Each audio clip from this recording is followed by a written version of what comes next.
प्यारे बच्चों, दोस्तों एक बार फिर से आप लोगों के सामने मैथ की बहुत ही इंपॉर्टेंट और शानदार वीडियो लेकर के आया हूं। दोस्तों अगर आप रेलवे से related NTPC group D RPF की तैयारी करें तो ये वीडियो आप लोगों के लिए जबरदस्त और धमाकेदार होने वाली है। हर क्वेश्चन को बेसिक कंसेप्ट और ट्रिक के बाद साथ सीखने वाले हैं। तो चलिए देरी ना करते हुए स्टार्ट करते हैं अपने पहले क्वेश्चन से। हमारा पहला क्वेश्चन क्या कह रहा है कि जब संख्या n को 5 से भाग देने पर शेषफल 2 बचता है तो संख्या n स्क्वायर को 5 से भाग देने पर कितना शेषफल बचेगा। सिंपल सा तरीका है। देखिए कह रहा है कि n में अगर हम 5 से भाग देते हैं तो रिमाइंडर जो आपका शेषफल है वो 2 बच रहा है। कह रहा है कि वही अगर n को हम n स्क्वायर के रूप में कर दें और 5 से ही भाग दें तो उस कंडीशन में रिमाइंडर आपका क्या बचेगा। देखिए आपको करना क्या है, मिनिमम वैल्यू लेकर के सोचिए। जैसे 5 का पहाड़ा पढ़ते हैं, 5 × 5। अब 2 शेषफल कब किस कंडीशन में बचेगा, जब वो संख्या 5 से 2 ज्यादा हो या 5 के गुणक के रूप में, जैसे 5 के पहाड़े के रूप में जो भी संख्या 5 दूना 10 आ रही है तो 12 हो, 5 दूना 15 आ रही है तो 17 हो। तो हम मिनिमम वैल्यू ले लेते हैं। जैसे 5 × 5 ले लेते हैं, 5 में 2 जोड़ेंगे 7। यानी कहने का इसका मतलब है n की वैल्यू हमने क्या कर ली, यहाँ पे 7 कर ली। इसके कहने का मतलब ये है कि अगर 7 में हम 5 से भाग देते हैं तो इस कंडीशन में रिमाइंडर आपका कितना बचेगा, आप कहेंगे कि 2 बचेगा। अगर कह रहा है कि n स्क्वायर कर दें, यानी नीचे अगर मैं n स्क्वायर लिख दूं 7 का स्क्वायर और उसमें मैं क्या करूं 5 से भाग दूं तो रिमाइंडर क्या बचेगा। ये इसकी सिंपल सी ट्रिक है दोस्तों, समझ लीजिए। कहीं पर भी ऐसा क्वेश्चन दिखेगा डायरेक्ट टिक लगा करके आगे बढ़ जाइएगा। तो आप कहेंगे 49 हो जाएगा। कितना हो जाएगा 49 में मैं 5 से भाग दूं तो आप कहेंगे कि उस कंडीशन में रिमाइंडर आपका 4 बचेगा। 5 9 45 और क्या बचा शेष 4 बचा। बस आपका आंसर देखिए, सी इज द राइट आंसर। अपने हिसाब से भी कुछ क्वेश्चन को सेट करके सॉल्व कर सकते हैं, कोई दिक्कत की बात नहीं होगी। तो यहाँ पर एक और ट्रिक मैं जाते जाते बता देता हूँ नेक्स्ट क्वेश्चन की तरफ। यहाँ पर आपको करना क्या, अगर संख्या में रिमाइंडर 3 बचे तब क्या करेंगे, 3 बचे तब तो n स्क्वायर में रिमाइंडर तब भी 4 ही बचेगा। आप कहेंगे वो कैसे, करके देख लीजिएगा। n की वैल्यू 5 3 8 रखिएगा, फिर 8 का स्क्वायर करके पुनः जो है 5 से भाग करके देख लीजिएगा दोस्तों, आपका क्या आएगा रिमाइंडर 4। इस तरीके से क्वेश्चन को सेट खुद से भी कर सकते हैं। नेक्स्ट क्वेश्चन की तरफ चलते हैं। अगला क्वेश्चन कह रहा है 2 अंकों की संख्या के अंकों का योग 9 है। मान लेते हैं कि अंक जो है x है, एक y है, ठीक है। इकाई दहाई का अंक मान लेते हैं x और y है। कह रहे हैं दोनों अंकों का योग, संख्या के दोनों अंकों का योग यानी x + y की वैल्यू कह रहा है कि 9 है। चलिए बात ठीक है। कह रहा है कि साथ ही इस संख्या का 9 गुना, क्या कह रहा है, साथ ही इस संख्या, अब 2 अंकों की संख्या तो क्या करते हैं आप, उस संख्या को 10x + y के रूप में मानते हैं। कोई दिक्कत यहाँ तक। कह रहे इस संख्या का 9 गुना, यानी इस संख्या का 9 गुना की बात कर रहा है। यहाँ पे खास लीजिए 9 गुना। कह रहा है अंकों के उल्टे क्रम से प्राप्त संख्या से 2 गुना है। कह रहा है कि अंकों के उल्टे क्रम यानी इनके अंकों को पलट दिया जाएगा। x की जगह y की जगह x, यानी 10y + x कर दिया जाएगा। कह रहा है कि इसका 2 गुना, यहाँ पर मैं 2 बना देता हूँ, इधर बनाना चाहिए था, चलिए समझ जाइएगा, आप इधर कर लीजिएगा, जगह नहीं है। अब कह रहा है कि अंकों के उल्टे क्रम से प्राप्त संख्या के से 2 गुना है, यानी इस 2 गुने के बराबर है। यानी जो संख्या है उसका 9 गुना इस संख्या के अंकों के पलटने से प्राप्त जो संख्या उसके 2 गुने के बराबर। इस तरीके से क्या हो गया, बैलेंस हो गया। क्लियर है। अब क्या करते हैं, कोष्टक तोड़ देते हैं और देखते हैं क्या बन रहा है यहाँ पर। चलिए यहाँ पे हो जाएगा 9 10 में 90x और यहाँ पे कितना x हो जाएगा 2x। 2x 90 में से घटेगा तो कितना बचेगा, यहाँ पे 88x बचेगा। चलिए y वाला देख लेते हैं। यहाँ पे 9y हो जाएगा, कोष्टक तोड़ेंगे तो यहाँ पे 20y हो जाएगा, यानी 9y 20y मतलब 11y हो जाएगा। यहाँ से काट सकते हैं 11 वाले 88, यानी 8x बराबर कितना हो जाएगा, 8x बराबर y या y बराबर 8x भी कह सकते हैं। इसका मान हम समीकरण इसमें रख देते हैं, इस वाले समीकरण 1 इसको मान लेते हैं। रखेंगे x की वैल्यू क्या है, y की वैल्यू 8x तो 9x हो जाएगा। 9x बराबर 9 तो x बराबर 1 तो y बराबर कितना हो जाएगा 8 हो जाएगा। तो संख्या पूछ रहा है क्या होगी, तो 10x + y संख्या है, 10x + y संख्या यही ना संख्या है। बस इसमें x और y का मान रख दीजिए। x की वैल्यू 1 आई है तो 10 × 10 हो जाएगा और y की 8 10 8 18 हो जाएगा। ये आपका आंसर हो जाएगा। ऑप्शन देखिए B is the right answer. Next question की तरफ चलते हैं। अगला क्वेश्चन भिन्न से रिलेटेड है। इसमें 1 2 ट्रिक काम से सॉल्व किया जाएगा, क्योंकि यहाँ पर देखिए बहुत सारे भिन्न दिए और ये नहीं कह रहा है, देखिए क्वेश्चन को पढ़िए, उस विकल्प का चयन कीजिए जो भिन्नों इतने को बढ़ते क्रम में दर्शाता है। ये नहीं कह रहा है कौन सा भिन्न सबसे बड़ा या कौन सा छोटा है। अब सबके बारे में, छोटे बड़े के बारे में पता करना पड़ेगा, तब ना इसको आरोही या अवरोही क्रम में सेट कर पाएंगे। एक एक को चेक करना पड़ जाएगा। तो इसको हम कैसे कम से कम समय में सॉल्व करें वो तरीका जानेंगे दोस्तों। चलिए इस भिन्न को थोड़ा सा मैं यहाँ पर लिख करके आपको समझा देता हूँ। जैसे 2/5 है, 1/3 है, और आपका क्या है 3/5 है, और क्या है 1/4 है, और क्या है 7/10 है, और आपका क्या है 5/8 है। देखिए अगर अंश और हर का अंतर इक्वल आएगा तो वहाँ पे एक ट्रिक काम करेगी, बहुत इजी है, सेकेंडो वाली है। जैसे यहाँ पर मैं देखूँ 2 और 5 का अंतर आप कहेंगे 3 है, यहाँ पर मैं देखूँ 1 और 3 का अंतर आप कहेंगे 2 है, यहाँ पर 3 और 5 का अंतर आप कहेंगे 2 है, यहाँ पर 1 और 4 का अंतर 3 है, 7 और 10 का अंतर 3 है, 5 और 8 का अंतर 3 है। अब जो 3 अंतर वाले हैं समान है उसको हम अलग कर लेंगे। जैसे उसमें आपका 2/5 है, और कौन सा है आपका 1/4 है, और कौन सा है 7/10 है, और कौन सा है 5/8 है। अब जिसके अंश और हर का अंतर इक्वल हो तो उस कंडीशन में जिसका अंश बड़ा वो भिन्न बड़ा। तो क्या कह रहा है, बढ़ते हुए क्रम में लिखना है। तो सबसे पहले इसमें छोटा लिखेंगे, यानी 1/4 जिसका अंश सबसे छोटा वो सबसे छोटा, उसके बाद 2/5 वाला, उसके बाद 5/8 वाला, उसके बाद 7/10 वाला। इतना तो सेट हो गया। तो अब यहाँ पर देखिए पहले नंबर पर 1/4, लास्ट में किसके 7/10 आए, तो आप कहेंगे कि ए में भी है सी में भी है, तो ये वाले तो फेल हो गए। लेकिन दोस्तों अब यहाँ पर मामला स्टार्ट होता है। अभी आपने 2 छोड़ा हुआ है जो 1/3 और 3/5 के रूप में। इनका भी देखिए आप कहेंगे कि 2 और 2 है तो इनका भी अंश और हर का अंतर समान है, तो इसमें जिसका अंश बड़ा यानी 3/5 बड़ी संख्या हो जाएगी। तो 3/5 हमें बाद में लिखनी है और 1/3 बड़े इसमें। अब आगे क्या करेंगे, अब आगे क्या करेंगे दोस्तों, उसका भी तरीका है। अब यहाँ पर 2/5 है, इसके हर में क्या है 5 है, और 3/5 भी है, इसके हर में भी 5 है कि नहीं है इसके में। तो डायरेक्टली ऊपर जिसका अंश बड़ा रहेगा वो बड़ा हो जाएगा, यानी 3/5 बड़ा, यानी 2/5 के बाद ही हमें 3/5 रखना है। और दोस्तों 1/3 क्या है, 3/5 से छोटा है कि बड़ा है, अभी सेट किए। आप कहेंगे कि 1/3 3/5 से छोटा है, तो हमने इसको यहाँ पे रख दिया। यहाँ तक कोई दिक्कत हुई, यहाँ तक कोई दिक्कत हुई दोस्तों, ये पहले बताइए। अब हमें देखना है इस कंडीशन में कि क्या हो रहा है यहाँ पर। अब यहाँ पर क्या हो रहा है, तो यहाँ पर हम देखेंगे ऑप्शन में। यहाँ पर ऑप्शन में देखते हैं तो 1/4, 1/3, 2/5, 3/5 दिया हुआ। तो यहाँ पर देखिए 2/5 पहले दिया हुआ कि 3/5 पहले दिया हुआ। आप कहेंगे कि 2/5 पहले दिया हुआ, 3/5 बाद में दिया हुआ। तो ये आपका सेट होगा कि नहीं, क्योंकि ये बड़ा हो जाएगा 3/5, 2/5 छोटा हो जाएगा। वही मैं यहाँ पे समझाने की कोशिश कर रहा था। बाकी सेट तो सही है, 5/8 यहाँ पर है, 7/10 यहाँ, 1/3 को यहाँ पर हम रख सकते हैं, वो तो चेक करके कोई दिक्कत नहीं होगी। लेकिन हमने यहां से हिंट प्राप्त कर ली। अब इस वाले नीचे वाले में देखेंगे तो 2/5 बाद में दिया हुआ, 3/5 पहले। ऑप्शन के बस सहारा लेना पड़ेगा क्योंकि इसमें भिन्नों की संख्या बहुत ज्यादा दे दी है और 2 चीजें इसमें शामिल कर दिया। तो ऑप्शन का सहारा या क्रॉस मल्टीपल का सहारा लेंगे तो बहुत ज्यादा टाइम लग जाएगी। उस ट्रिक से 2 या 3 भिन्न रहते हैं, 3 मैक्सिमम भिन्न रहते हैं, तो वहां पे उस ट्रिक को लगाया जाता है क्रॉस मल्टीपल। इस ट्रिक को आप इजीली लगा सकते हैं। अब यहां पर आप देखिए 3/5 पहले दे दिया, 2/5 बाद में दिया हुआ, तो 2/5 तो छोटा है और हमको बढ़ते हुए क्रम में लिखना है, तो पहले छोटे वाले को लिखना था, यानी 2/5 को पहले लिखना था। तो यहां से हमें पता चल गया कि A is the right answer, C wrong है। तो ऑप्शन का थोड़ा बहुत सहारा लेना पड़ेगा, तब जाकर के क्वेश्चन सॉल्व होगा। कहीं कहीं ये करना पड़ता है, ठीक है। सारी ट्रिक पता रहेगी फिर भी ऑप्शन का सहारा लेना पड़ जाता है, तो वो टाइम बचाने के लिए लेना पड़ता है। ऐसा नहीं कि नहीं सॉल्व होगा, सॉल्व तो हर हाल में हो जाएगा। अब यहाँ पर कह रहा है कि दोस्तों इतने का वर्गमूल क्या होगा ज्ञात कीजिए। फटाफट इसको निपटा लेते हैं। देखिए वर्गमूल निकालने की सबसे बेस्ट ट्रिक मैं बता रहा हूँ। क्या करना है, जो लास्ट का डिजिट है, यूनिट डिजिट कह सकते हैं, वो वहाँ पर देखना है ये किसका वर्ग है।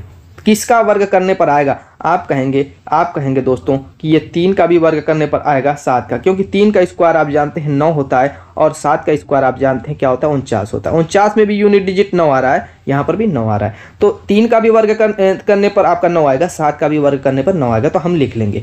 अब 2 अंकों को यूं कट कर देंगे, बाकी बचा हुआ 372, अब उधर दिमाग लगाएंगे। अब हमें ये देखना है कि 372 किसके वर्ग करने के करीब है, किसका वर्ग करेंगे तो 372 आएगा। आप कहेंगे कि 19 का वर्ग करने पर और 7 20 का वर्ग करने पर, इन्हीं दोनों के वर्गों के बीच में ये सोचना है कि किन दो संख्याओं के वर्गों के बीच में, ऐसे सोचना है। तो आप कहेंगे कि 19 का वर्ग करने पर 361 आता है और 20 का वर्ग करने पर 400 आता है, तो इन्हीं दोनों के बीच ही में तो है, इन्हीं दोनों के बीच में 372 है कि नहीं है। चलिए ठीक है, मान गए ये बात। इसमें हमें क्या करना है, हमें छोटा वाला जो 361 है उसी को लेना है, और 361 किसका वर्ग है, आप कहेंगे 19 का, तो 19 यहाँ पर भी लिख देंगे, 19 यहाँ पर भी लिख देंगे। अब लेफ्ट साइड जाएंगे, है ना, ये नहीं राइट साइड लिखेंगे, नहीं लेफ्ट साइड। अब क्या करेंगे, 193 आंसर होगा कि 197 आंसर होगा, ये भी तो मामला गड़बड़ है। अब उसके लिए हम ये देखेंगे कि ये जो 372 ये 400 के करीब है कि 361 के करीब है, तो अंतर निकालेंगे। 372 और 361 का अंतर कितना है, जो जिसके करीब होगा उस हिसाब से हम आंसर लिख देंगे। आप कहेंगे कि 361 और 372 में 11 का अंतर है और 372 और 400 में 28 का अंतर है, तो पता ये चला कि 361 वाले के करीब है। तो 361 कौन है, छोटा वाला है, 400 बड़ा वाला है, तो आंसर में भी हम लिखेंगे छोटे वाले को, यानी 193 छोटा, 197 बड़ा है, तो छोटे वाले के करीब है, तो छोटा वाला 193 आपका आंसर हो जाएगा। Option D is the right answer. Next question की तरफ चलते हैं। अगला क्वेश्चन क्या कह रहा है, ये बोर्ड मास रूल। बोर्ड मास रूल का यहाँ पे सहारा लेंगे और क्वेश्चन को सेकेंडों में सॉल्व करने की कोशिश करेंगे। चलिए, बोर्ड मास में क्या कहता है, 20 से ब्रैकेट, ब्रैकेट कई तरह की होती है, बार वाली, छोटी वाली, मंझला वाली, बड़ी वाली, ठीक है। ओ आप के रूप में दिया हुआ है, ऑर्डर के रूप में, स्क्वायर क्यूब के रूप में दिया हुआ है, तो निपटाएंगे। उसके बाद डिवीजन, एम से मल्टीप्लिकेशन, ए से एडिशन, ए से सब्सट्रैक्शन, इस क्रम में चलेंगे। तो चलिए निपटा लेते हैं। 39 आपने लिख लिया, ठीक है। उसके बाद भाग बनाएंगे, भाग के बाद मंझला कोष्टक बनाएंगे 6 गुणे। उसके बाद देखिए ये ऑफ का मतलब गुणा हो जाएगा, ऊपर नीचे जो कट रहा है उसको काट लेते हैं, क्योंकि हमें छोटी ब्रैकेट पहले तोड़नी है अंदर की। और छोटी ब्रैकेट, कोई भी ब्रैकेट तोड़, छोटी बड़ी कोई भी ब्रैकेट तोड़नी है तो उसके अंदर का पहले काम निपटा लेंगे। ऑफ का मतलब गुणा। अब गुणे में क्या करना है, का भी हिंदी में लिखा रहेगा तो भी उसको गुणे के रूप में ही कन्वर्ट कर लेंगे। ऑफ का लिखा रहे। अब यहाँ पर ऊपर नीचे जो कट रहा है 7 से 60 कट जाएगा, 2 से काटेंगे 3, ये 4, यानी 3/4 आ जाएगा। मंझला बंद। अब क्या करेंगे दोस्तों, मंझला के अंदर का काम निपटा लेंगे। तो यहाँ पर भी क्या करेंगे, ऊपर नीचे काट देते हैं, 2 3 6, 2 6, 2 दूना के 4, यानी 9 बटे में क्या हो गया 2, यानी 39 भागे 9 बटे में 2 हो चुका है। अब क्या करेंगे, इसको गुणे में कन्वर्ट करेंगे तो ये 2 बटे में 9 पलट जाएगा। अब जानते हैं भिन्न क्या होता है, भाग को गुणे में कन्वर्ट करते तो पलट जाता है। अब देखिए 3 से काट लीजिए, 3 करने 3, 13 3 39, या 3 3 9, 13 दूना के 26 बटे में 3। ये आपका आंसर हो चुका है, option A is the right answer. Next question की तरफ चलते हैं। अगला क्वेश्चन क्या कह रहा है कि इस संख्या का ये तो पूरा ग्रुप सेट दिया हुआ है और पूछ रहा है मौसो, कह रहा है कि ये पूरा एक सेट है कोष्टक में, ये पूरा एक सेट है कोष्टक में, ये पूरा एक सेट है पावर के रूप में, और कह रहा है इसका मौसक ज्ञात कीजिए। मौसक निकालने का तरीका आपको पता है, 2 और 4 में मौसक कौन होगा, 2 हो जाएगा। यानी कि एक तरीके से ऐसे सोचते हैं कि कॉमन, हाईएस्ट कॉमन फैक्टर ही होता है एचसीएफ का मतलब, तो कॉमन ही तो लेना रहेगा। तो हमें किस तरीके से इस क्यूब वाले में कॉमन लेना रहता है, वो मेन चीज़ है दोस्तों। कैसे इसको समझिए, इसको थोड़ा सा समझना है, कुछ बहुत ज़्यादा नहीं है इसमें। सबसे पहले देखिए जो एक जैसा उसको तो पहले कन्वर्ट कर लीजिए एक रूप में। जैसे यहाँ पर 3 और 3 2 बार लिखा हुआ है, ठीक है। 3 और 3 यहाँ पर ध्यान दीजिए, दूसरे सेट में 3 और 3 2 बार लिखा हुआ है। देखिए 3 का स्क्वायर 3 पर, जब भी बेस इक्वल है तो पावर को हम जोड़ लेंगे, यानी 3 पर 2 पावर है 5 पावर, 5 2 7 पावर हो जाएगी। बाकी 5 का स्क्वायर और 6 पर 4 पावर तो हम लिख ही लेंगे, ठीक है, इस कोष्टक। और यहाँ पर नेक्स्ट कोष्टक में भी वही काम करेंगे, 3 पर 2 पावर, 3 पर 3 पावर है तो 3 पर 5 पावर हम डायरेक्टली बना लेंगे। जब भी दोस्तों तब ऐसा करेंगे बेस इक्वल रहेगा तब, यानी कि बेस क्या 3 3 था। अब इस तरीके का सेट बन गया। अब जब भी पावर वाले को संख्याओं का एचसीएफ निकाल रहे तो कैसे निकालते हैं उसका तरीका जानिए। क्या करेंगे, जिस पहले देखिए सब में 3 3 है ना, सब में कॉमन होनी चाहिए चीज़। जैसे 3 यहाँ पर, 3 यहाँ पर, 3 यहाँ पर, तो पहले 3 वाले से स्टार्ट करते हैं। तो जो सबसे छोटी पावर वाला रहेगा वही उसका एचसीएफ हो जाएगा। तो 3 पर 3 है ना सबसे छोटी पावर, बाकी 7 है 5 है, तो उसको हम ले लेंगे किस रूप में, किस रूप में लेंगे दोस्तों, आप कहेंगे एचसीएफ के रूप में, ठीक है।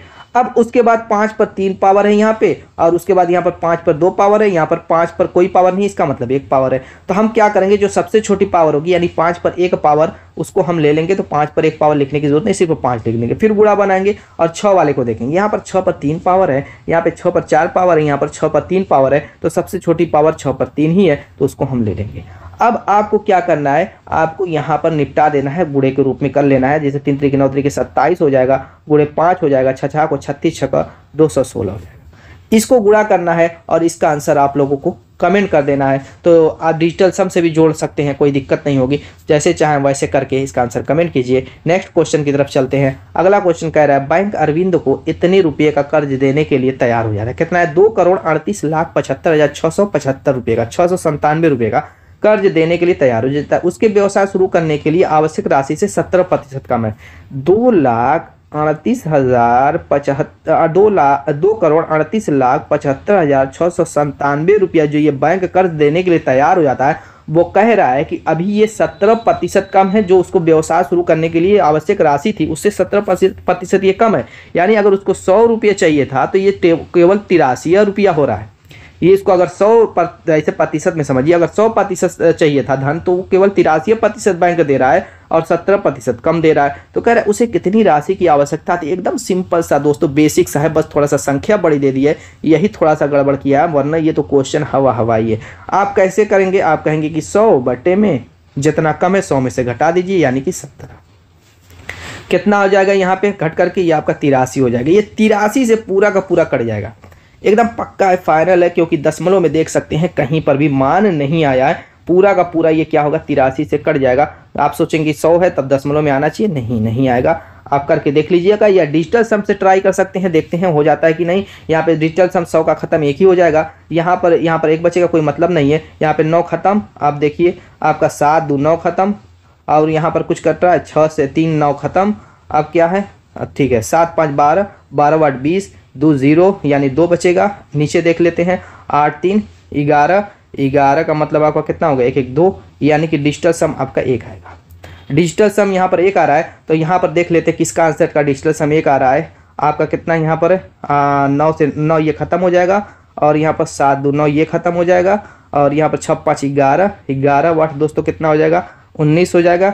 9 1 10 बिल्कुल सही है, डिजिटल सम पहले ही का 1 आ गया है। यहाँ पर भी चेक कर सकते हैं आप, कोई दिक्कत की बात नहीं है। यहाँ पर आप चेक करेंगे तो 5 4 9, अब यहाँ पर 7 3 10 1 बचेगा, 7 3 10, यहाँ पर देखिए 3 3 6 3 9, इसको भी खत्म कर दीजिए 7 आएगा। यहाँ पे डिजिटल सम 7 आ रहा है, तो ऐसे ही गलत हो गया। यानी डिजिटल सम से भी इस टाइप के क्वेश्चन को आप निपटा सकते हैं, कोई दिक्कत की बात नहीं होगी। आप कैलकुलेट करके भी देख लीजिएगा क्या पहला ऑप्शन सही है कि नहीं है, क्या हमारा डिजिटल सम जो लगाया वो सही लगाया है कि नहीं लगाया, क्या सही काम करता है कि नहीं काम करता है। 100% सही होगा, ट्राई करके देख लीजिएगा। नेक्स्ट क्वेश्चन क्या कह रहा है, 40% वस्तुओं को 2% की हानि पर बेचा जाता है और शेष वस्तु को 4% के लाभ पर बेचा जाता है। यदि 250 का कुल लाभ अर्जित होता है तो बेची जाने वाली वस्तुओं का क्रय मूल्य ज्ञात कीजिए। सीपी पूछ रहा है, यहाँ पर सीपी मान लेते हैं 100 है, यानी टोटल वस्तु को मान लेते हैं क्या 100 थी।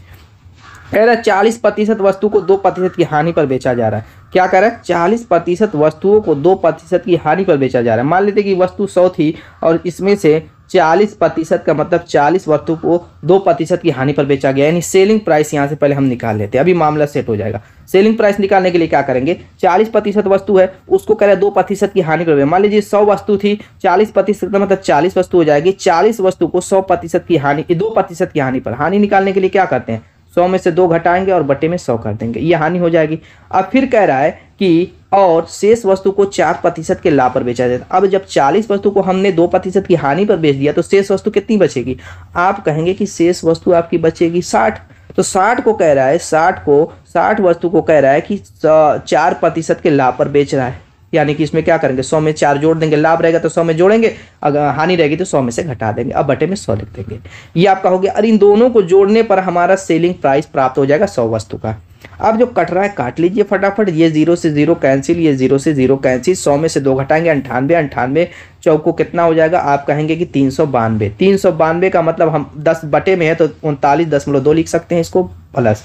अब यहाँ पर क्या हो जाएगा 104 हो जाएगा। 104 का अगर हम 6 चौको 24 यानी कि कितना हो जाएगा 624, यानी कि 62.4 लिख सकते हैं क्योंकि बटे में 10 है। अब यहाँ पर जोड़ लीजिए 4 2 6 हो जाएगा, 9 2 11 हो जाएगा, 9 2 11 हो जाएगा, 36 9 1 10, 101.6। सीपी हमने माना 100, एसपी आपका आया 101.6। अब बताइए प्रॉफिट कितना आएगा, आप कहेंगे कि इस सेलिंग प्राइस में से कास्ट प्राइस घटा दीजिए, वही प्रॉफिट है, यानी 1.6 आएगा। लेकिन ये कह रहा है क्वेश्चन में कि जो प्रॉफिट उसको मिल रहा है वो 250 रुपये का कुल लाभ अर्जित कर रहा है, यानी 1.6 की वैल्यू 250 है। और हम कह रहा है कि तो बेची जाने वस्तु का क्रय मूल्य पूछ रहा है, यानी सीपी का मान पूछ रहा है, और सीपी हमने 100 मानी है। 1.6 की वैल्यू 250 है तो 100 की वैल्यू हम निकाल लेते हैं, यानी 250 बटे में 1.6 गुणे आपका 100 हो जाएगा। कोई यहाँ तक दिक्कत हुई, दशमलव खत्म करेंगे 25, 4 से काटेंगे ये 25 हो जाएगा, और ये काटेंगे 4 हो जाएगा, ये काटेंगे 625, 625 25 सही है 15,625, option D is the right answer. Next question की तरफ चलते हैं। अगला क्वेश्चन ट्रिग्नोमेट्री से रिलेटेड है। कह रहे यदि cot a plus cot a minus b बराबर 1 है तो cot 2a बटे में 3 का मान ज्ञात कीजिए। कैसे सॉल्व करेंगे, बस सिंपल सा क्वेश्चन है, सिंपल सा एक 90 माइनस थीटा का एक रूल लगेगा, बस सूत्र लगेगा, बस काम खत्म हो जाएगा। आप कहेंगे वो कैसे, तो समझिए इसको। cot a प्लस बी, मैं ये 90 माइनस थीटा यहाँ थोड़ा सा क्या करता हूँ काट देता हूँ, अब यहीं से सॉल्व करते हैं। cot a प्लस बी, देखिए cot a प्लस बी है ना, बाकी को cot a माइनस बी को मैं उस साइड ले जाता हूँ। देखिए अगर a की cot 2a प्लस 2a बटे में 3 का मान पूछ रहा था, अगर a की वैल्यू हम निकाले तो मामला सेट हो जाएगा। अब यहाँ पर क्या हो जाएगा 1 बटे में, इस cot को हम इस पार ले जाएंगे तो ये बटे में आ जाएगा cot a माइनस बी, कोई दिक्कत। और 1 बटे में cot a minus B, tan a minus B हो जाएगा, tan a माइनस बी, ठीक है। अब यहाँ पर tan a माइनस बी को क्या हम cot 90 माइनस थीटा के रूप में नहीं लिख सकते, कोई यहाँ पर दिक्कत, 90 माइनस a माइनस बी हो जाएगा। यहाँ पर कोई दिक्कत हुई नहीं ना हुई। अब यहाँ पर इस साइड आपका cot a minus a plus B है ऑलरेडी, ठीक है। तो काट से काट मैं कैंसिल कर देता हूँ, तो यहाँ पर आपका हो जाएगा a प्लस बी बराबर 90 माइनस, कोष्टक तोड़ूंगा तो अंदर माइनस घुसेगा तो a ये माइनस वाला प्लस b हो जाएगा, b से ये b कैंसिल हो जाएगा, 2a बराबर 90 यानी a बराबर आपका 45 डिग्री। काम हो चुका है आपका। अब 2a/3 में इसका मान रख देते हैं, इसी की वैल्यू पूछा था, काट 2a/3। तो यहाँ पर अगर हम मान रखते हैं 45, तो 45 दूना 90 हो जाएगा, 90/3 यानी कॉट 30 डिग्री आएगा, और काट 30 डिग्री का मान जो होता है वो √3 होता है। Option B is the right answer. Next question की तरफ चलते हैं। अगला क्वेश्चन क्या कह रहा है, देखिए तो क्या कह रहा है कि L गुणे B गुणे H बीमा वाले घनाभ को L गुणे 0.5 B गुणे 0.4 H माप वाले तख्तों के रूप में काटा जाता है। प्राप्त होने वाले तख्तों की कुल संख्या ज्ञात कीजिए। देखिए जैसे एक तख्ता है इस तरीके से, जिसकी लंबाई होगी, चौड़ाई होगी, इस तरीके से आपका होगा घनाभ के रूप में, घनाभ के रूप में इस तरीके से एक तख्ता है। ठीक है, चलिए ये समझिए, इस तख्ते की लंबाई चौड़ाई इस तरीके से LBH के रूप में दी हुई है। अब कह रहा है कि इस तख्ते में से छोटा छोटा ये तख्ता काट रहा है, जिसकी लंबाई चौड़ाई ये आपकी दी हुई है, आगे जो लिखा हुआ L गुणे 0.5 B गुणे 0.4 H। तो कह रहा है कि अगर काट करके निकाला जाए तो इस छोटे तख्तों की संख्या कितनी होगी। बस सिंपल सा सूत्र होता है, L गुणे बड़े तख्ते की जो आपकी आयतन दिया हुआ, बीमा जो लिखा है वो एक तरीके से आयतन है, L गुणे B गुणे H जो आयतन है, उसमें से छोटे तख्ते का जो आयतन दिया हुआ है उससे भाग दे दीजिए, क्वांटिटी आपकी निकल जाएगी। क्या निकल जाएगी आपकी? क्वांटिटी, संख्या निकल जाएगी छोटे तख्ते की। बस यही रूल है, सिंपल सा क्वेश्चन था सेकेंडों का, विदाउट पेन और पेपर वाला भी कह सकते हैं, लेकिन थोड़ा सा दिमाग में ही कैलकुलेशन कर सकते थे, बहुत हार्ड कैलकुलेशन नहीं है। LBS सब खत्म हो जाएगा। ठीक है, सिर्फ बचेगा आपका कितना, ये 5 को 20 हो जाएगा, यानी 1/0.2 बचेगा, यानी कि कह सकते हैं 10/2 दशमलव खत्म करेंगे तो 5 ही आपका आंसर हो जाएगा। Option B is the right answer. तो दोस्तों उम्मीद है कि वीडियो पसंद आएगी, मिलेंगे जो शानदार धमाकेदार। ठीक है सर, अपने नेक्स्ट वीडियो में, तब तक के लिए बाय बाय।